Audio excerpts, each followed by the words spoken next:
जोपर्यंत कळणार नाही तोपर्यंत ओबीसीची खूप मोठी हानी झालेली असेल आणि माझ्या हातून जर ही चूक झाली असेल तर मग विदिन एका सेकंदामध्ये मी माफी मागायला, माझ्या बांधवांची माफी मागायला मला कुठली अडचण असणार नाही. आम्ही प्रोफेशनल म्हणजे असं खूप तोलून मोजून मापून त्या शब्दामध्ये बोलू शकत नाही. हजारो लोक आमच्या समोर येतात.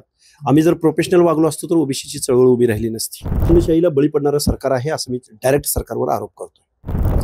मराठा आरक्षण प्रश्नी मनोज जरांगे पाटील हे 29 तारखेला मुंबईला जाणार आहे. तर ओबीसी आरक्षण बचावासाठी आज बीडमध्ये एक बैठक पार पडते. बैठकीसाठी स्वतः ओबीसी नेते लक्ष्मण हाके आणि नवनाथ वाघमारे आज बीडमध्ये दाखल झालेले आहेत. त्यांच्यासोबत बातचीत करणार आहे. काय सांगाल हाके साहेब, आज बैठक पार पडते, कशा संदर्भाची बैठक असणार आहे, बैठकीतून काय निर्णय होणार आहे? बैठकीमध्ये आपण नक्की काय करायचं, आपण ओबीसी बांधवामध्ये जागृती निर्माण करायची. सरकार जर झुंडीला बळी पडून बेकायदा मागण्यांना जर मान्यता देण्याच्या तयारीत असेल, तशी समिती गठीत केली जात असेल, म्हणजे इथं बळी तो कानपिळी हा न्याय आहे का? इथं संविधान आहे का? इथं छोट्या समूहांची, ओबीसी मधल्या छोट्या घटकाच्या हिताचं संरक्षण जर महाराष्ट्र सरकारच्या हातून होणार नसेल तर आम्हाला लोकांमध्ये गेलं पाहिजे. मग आम्ही ती संघर्ष यात्रा घेऊन मुंबईला जायचं का संघर्ष यात्रा महाराष्ट्रामध्ये काढायची, ओबीसीला कसं जागृत करायचं आणि काय फॅक्ट आहे हे आम्ही ओबीसी बांधवांना समजावून सांगणार आहोत आणि खूप मोठं जनआंदोलन या महाराष्ट्रामध्ये आम्ही उभं करत आहोत. सकाळी एका माध्यमांशी बोलताना भावूक झाला, तुमच्या डोळ्यामध्ये अश्रू अनावर झाले, काय तो क्षण नेमके काय होतं विषय? विषय असा आहे, तो खरं तर तो कालच विषय संपलेला आहे. सन्माननीय भुजबळ साहेबांनी ज्यावेळी प्रतिक्रिया दिली त्यानंतर तो विषय आमच्यासाठी संपलेला आहे. प्रश्न असा आहे की ओबीसीची चळवळ डॅमेज करण्याचा प्रयत्न होतोय. कारण ओबीसी मध्ये जोपर्यंत फूट पडत नाही तोपर्यंत काही लोकांचे, काही बेकायदा मागणी करणाऱ्यांचे हेतू साध्य होत नाहीत. माझा तो भावुक क्षण असा होता की गेल्या 2-3 वर्षापासून आम्ही ओबीसी श्वास म्हणून जगत असताना आम्ही कुठंही सार्वजनिकरित्या, कुठल्याही पोडियम समोर, कुठल्याही माईक समोर, कुठल्याही बैठकीमध्ये, कुठंही जाहीररित्या अशा पद्धतीचं वक्तव्य केलेलं नसताना सुद्धा एक व्हिडिओ, असा उलटा व्हिडिओ धरून त्याच्यामध्ये शब्द आणि एवढे असंवेदनशील बेजबाबदार शब्द तोंडामध्ये घातले गेले. ते खरं का खोटं मी खोटंच म्हणेल आणि पुढची माणसं खरंच म्हणतील. आता याच्यावरती खरं का खोटं हे जोपर्यंत कळणार नाही तोपर्यंत ओबीसीची खूप मोठी हानी झालेली असेल आणि माझ्या हातून जर ही चूक झाली असेल तर मग विदिन एका सेकंदामध्ये मी माफी मागायला, माझ्या बांधवांची माफी मागायला मला कुठली अडचण असणार नाही. पण जर घडलंच नसेल आणि जर तुम्ही केलंच म्हणत असतील तर त्या वेदना आहेत. आणि समोरचा वार झेलत असताना आपण खूप द्वेषानं निकराची लढाई लढू, पण जर अशा पद्धतीचे छुपे आणि कटकारस्थान जर आमची ओबीसीची चळवळ मोडीत काढण्यासाठी कोण करत असेल तर ह्या वेदना, कारण आम्ही सामान्य कुटुंबातली पोरं आहोत. आम्ही प्रोफेशनल म्हणजे असं खूप तोलून मोजून मापून त्या शब्दामध्ये बोलू शकत नाही. हजारो लोक आमच्या समोर येतात. आम्ही जर प्रोफेशनल वागलो असतो तर ओबीसीची चळवळ उभी राहिली नसती. कारण इथला कुठलाही नेता वास्तव भूमिका घ्यायला तयार नाही. काय वाटलं होणार आहे ओबीसीचं याच्यावरती एक ब्र शब्द बोलायला तयार नाहीत. मंत्रीपदाचे लाभ घेत असताना ओबीसीच्या या लोकांचं होणार काय हे माहीत असून जर सरकारमधली माणसं बोलत असतील तर याच्या एवढं दुर्दैव दुसरं कुठलं नाही. चलो मुंबईचा नारा दिलेला आहे. एकीकडे सरकारने बैठक घेतलेली आहे मराठा आरक्षण प्रश्न, यावर तुमचं काय मत असणार आहे? हे झुंडशाहीला बळी पडणारं सरकार आहे असं मी डायरेक्ट सरकारवर आरोप करतो. लक्ष्मण हाके यांच्या वक्तव्यानंतर तुम्ही आज पुन्हा दोघं एकत्र आलेला आहात. काल संपूर्ण महाराष्ट्राने चित्र बघितलेलं आहे. त्यांचं वक्तव्य समोर आलं, त्याच्यानंतर तुम्ही प्रतिक्रिया दिली आणि आज तुमची बैठक पार पडते, तुम्ही बैठकीला आहेत. आम्ही काल एकत्र होतो, आज आहेत, उद्या राहू. हे समाजासाठी लढत असताना मला एकत्र राहावं लागणार आहे.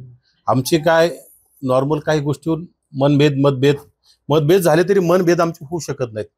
प्रश्न असा आहे, एका व्हिडिओच्या माध्यमातून महाराष्ट्रभर गाव खेड्यापर्यंत व्हिडिओ गेला आणि त्याच्यातून गैरसमज, शंका कुशंका निर्माण झाल्या. त्या व्हिडिओवरूनच कुठतरी अस्वस्थ झालं आणि साहजिक समाजाच्या माध्यमातून समाजाचे फोन मला आले, मी त्या माध्यमातून मीडियाशी व्यक्त झालो. त्यामध्ये सुद्धा मी हीच भाषा बोललो किंवा नेमकं लक्ष्मणरावलाच ह्या गोष्टीचं काय नेमकं सत्य की असत्य हे त्यामध्ये आहे. आणि नक्कीच त्यांनी काल सांगितलंय, काल सुद्धा आम्ही एका चॅनलला लाईव्ह होतो, त्यामध्ये सुद्धा मी तेच सांगितलंय की भावाभावाचे भांडणं असले बी तर ते घरात असतात. कारण की दुसऱ्यासोबत लढायचं म्हटल्यानंतर भाऊ, सख्खे भाऊ असणारे एकमेकाच्या खांद्याला लावून लढत असतात आणि ते लढणार आहेत. बाकीच्या लोकांनी त्याच्यात आनंद घेण्याची गरज नाही. कारण ज्या लोकांना आनंद होऊ लागला, आमच्यात वाद निर्माण झाला आणि काही लोकांच्या मनात फटाके फुटू लागले. ते फटाके त्यांचे क्षणिक होते आणि ते कधीही फुटू देणार नाहीत आम्ही. कारण की आम्हाला एकत्र राहावं लागणार आहे आणि आम्ही एकत्र राहून एकत्र लढणार आहोत. कारण की आमच्यावर खूप मोठ्या समूहाची जबाबदारी आहे. आमच्या खूप मोठमोठ्या नेत्याचे आम्हाला आदेश आहेत समाजाचं काम करण्याचे आणि ते आम्ही काम करत राहणार आहोत, करत राहू. संघर्ष संपलाय आता? संघर्ष आमच्या पाचवीला पुजलेला आहे. तो आमचा संघर्ष मला वाटत नाही. सरकार कुणाचंही आलं तर आमच्या ओबीसीच्या वाट्याला संघर्षाचे. कारण सरकार फक्त प्रत्येक सरकार झुंडशाहीला जर बळी पडत असेल आणि जे लोक संविधानिक मार्गाने जर मागण्या मागत असतील यांच्याकडे जर दुर्लक्ष करत असेल तर संघर्ष संपून कसा चालेल. आम्हाला सुद्धा आता वेगळा विचार करायची कुठेतरी पाळी येते का काय असा आमच्यामध्ये सुद्धा शंका यायला लागली. कारण की कुठल्याही अभ्यास नाही, काय मागतो हे अभ्यास नाही, असे लोक जर काही मागायला लागले त्यांच्या माध्यमातून जर GR निघत असतील, अध्यादेश निघत असतील तर आम्हाला सुद्धा काहीतरी विचार करावा लागेल. कारण की जे मुख्यमंत्र्यासारखे लोक जर फक्त नौटंकी म्हणून जर म्हणत असतील किंवा ओबीसी आमचा DNA आणि ओबीसीची बाजू घेतली म्हणून मला टार्गेट केल्या जाते, हे कुठतरी आम्हाला वाटतं की तुम्ही खोटं बोलताय. तुम्ही ओबीसीच्या बाजूनी काय भूमिका घेताय? म्हणजे तुम्ही तुमच्यावर कोणी जर दबाव टाकत असेल तर तुम्ही ओबीसीच्याच पाठीत जर खंजीर खुपसत असाल तर नक्की ओबीसी सुद्धा ह्या गोष्टीचा विचार करायला मागं पुढे पाहणार नाही. आजच्या बैठकीत नेमके निर्णय काय होणार आहे ओबीसी समाज बांधवाचा? आज आता आमचे सगळेच तिथं आम्ही दोघं तर आहोतच, परंतु आमचे सगळे सहकारी त्या बैठकीमध्ये असणार आहेत आम्ही. आणि सगळ्या सहकार्याच्या एकमेकाच्या विचाराने आम्ही नक्कीच आता आम्हाला पुढची रणनीती काय ठरवायची.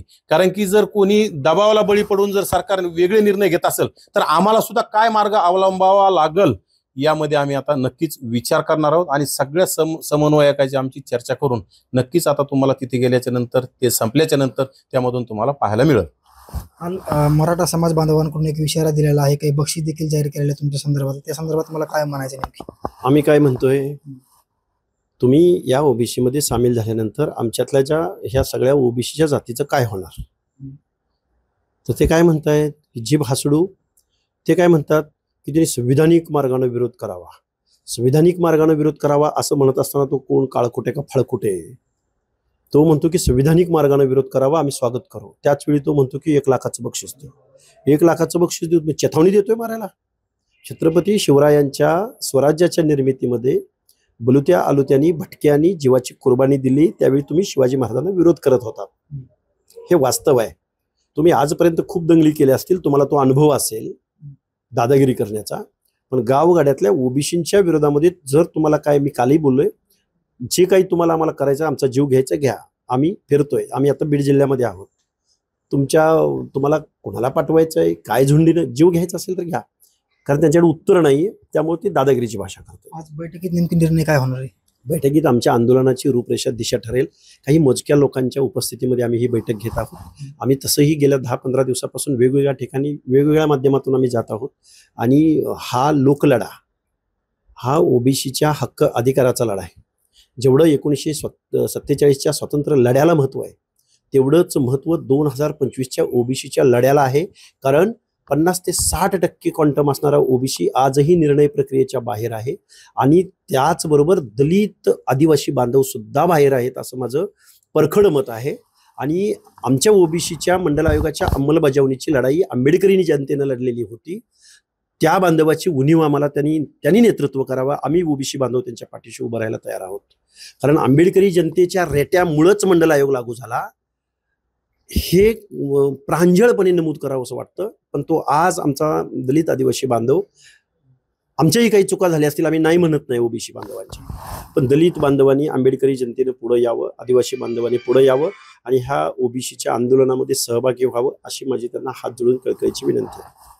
नक्कीच लक्ष्मण हाके यांचा काल एक तथाकथित व्हिडिओ व्हायरल झाला होता आणि त्याच्यानंतर नवनाथ वाघमारे यांनी प्रतिक्रिया दिली. ना दोनही नेते आज पुन्हा एकदा बैठकीसाठी एकत्र आलेले आहेत.